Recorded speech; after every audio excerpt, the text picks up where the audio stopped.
plus registered voters in Hinds County have to be verified. We have to go into each individual record, verify the birth date, acquire their driver's license and social security numbers, which is a tumultuous job. I come before you today to ask if we could have permission to temporarily hire five extra workers to assist in this task. Otherwise, I don't think that it'll get done before June. Okay. Let me ask a couple of quick questions. Number one, what will happen if it doesn't get done? What are the consequences? And next of all, if an individual does not or doesn't have a current valid driver's license, will that person automatically be excluded, or will they be allowed to update their license, or just are there policies and rules as it relates to how that works? Yeah, the Secretary of State's office is in the process of putting together a team to go to all the counties and explain all of that. It's my understanding in what I have read that if somebody doesn't have voter ID, they will have to go to affidavit at the precinct. And they have 5 days in order to bring in ID in order for that to count. The circuit clerk's offices around the state are being sent this month in December cameras and so forth to take pictures of people that do not have valid IDs. So they would have a county-issued ID. So there's my understanding that about 2% of the registered voters across the state do not have some form of government-issued ID. So there are provisions that are being put into place for that. So a person will be able to go to the election commission and get a photo ID that will allow them to vote at the precinct? The circuit clerk's office. Circuit clerk's office? Right. Okay, Supervisor Calhoun? Yes, will the cost be provided by the HAP funds, or you're asking for more supervisors to use your? For the extra help, it's in our budget. Well, I knew that we allow the election commission to hire 5 additional people, just as it is important that our voting process has integrity. It is also just as important that our voters go to the polls and be able to do so in the voting meetings. Okay. It's been moved and properly second discussion. Supervisor Stokes? Thank you, Mr. President. Has Liga been involved at all in this process? No, sir. Could we get Liga involved to make sure that all the I's are dotted and the T's are crossed? Yes, sir. We'll work with Ms. Cochran and the election commission. And I guess my question is, Liga, also, could you come up,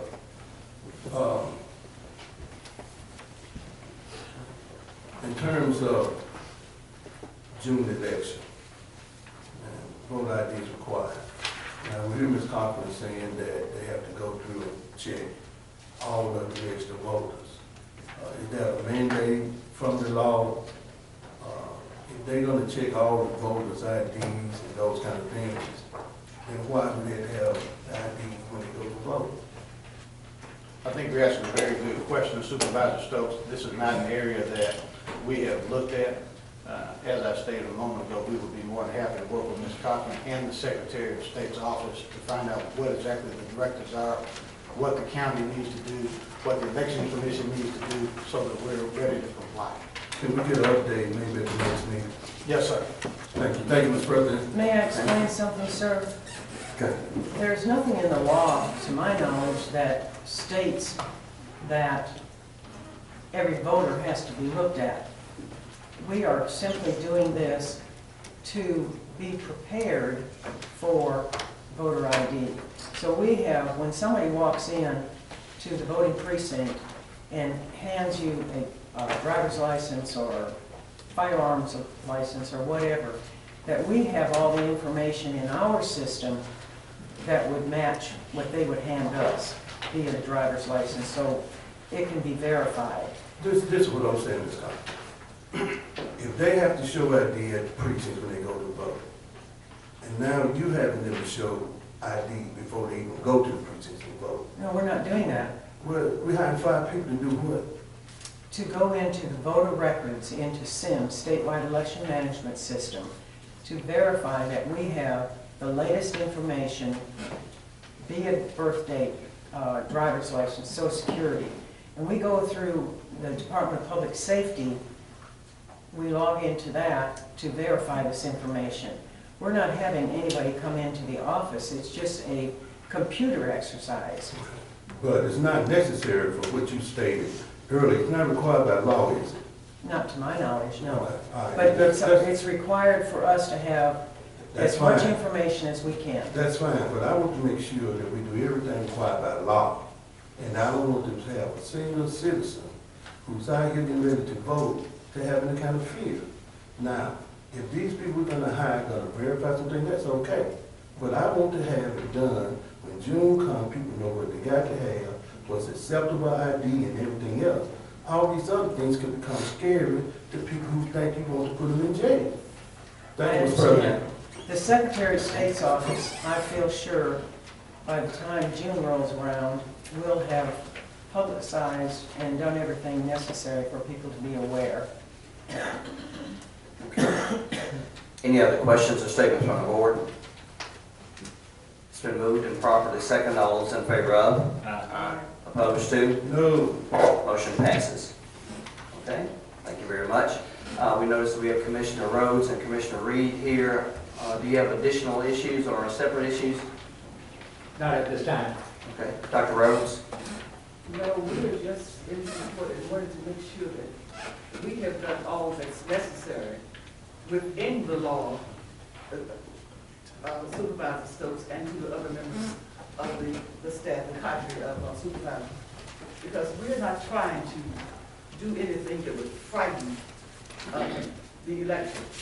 Okay. It's our responsibility to make sure that the data are updated and there will be no, let's say, foreseen problems. Okay, thank you very much, Dr. Rhodes. Mr. President, Mr. Stokes?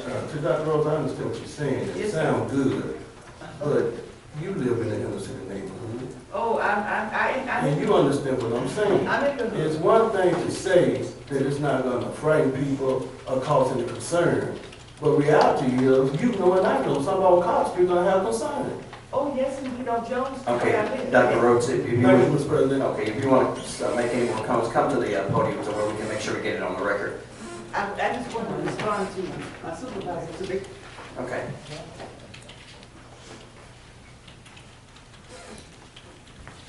We're streaming live on the internet. We want to make sure that it all gets on the record. People know who's talking out in the audience. Thank you, Mr. President. And to my supervisor, Mr. Stokes, we are about the business of making sure that our constituents are informed as much as possible. You alluded to where I live, and I appreciate that. I was born and reared here in Jackson. Only went out of state to school, but my point is, I know the mentality of my constituents, and I do all that I can, and pardon me for being personal, to make sure that they are, for the most part, apprised of what's going on. And I know that they will be, it is my opinion, that they may be frightened, when asked for a voter ID. We're not responsible for that law. We're just supposed to execute it. Okay. So we're doing what we can. Are there any other questions? Mr. President, I just want to make sure the record was clear that when we hear people saying there's not going to be any fear, that that's not considered a true statement. Now, I understand the law, but at the same time, it's already hard to get some people to vote. And then when you start talking about ID, then you're talking about people who think that you want to get ID to run background checks and everything else, end up going to jail. You have people when you're trying to help them rebuild their homes and they have to show their deed, they won't show their deed because they think it's a trick out here. Now, I understand we got a law, we have to follow the law, but I'm saying the county should do anything to make any citizen feel uncomfortable, period. Thank you. Okay. And Mr. President, you know that, and my supervisor does too, I live in Washington Edition. I have for more than so many decades. I want to be specific, but this is not the forum to be specific. But I know the mentality. I've lived there, I've worked there. I could have gone and stayed other places, but my focus was to come back to Washington Edition and to help them. So I'm in the posture of helping Mr. Supervisor Stokes. Thank you. Thank you very much, Dr. Rose. Thank you. Okay, we'll continue with our printed agenda. We now see that the tax collector, Mr. Eddie Bear, is here. Mr. Perry, you have a report for us? Good morning.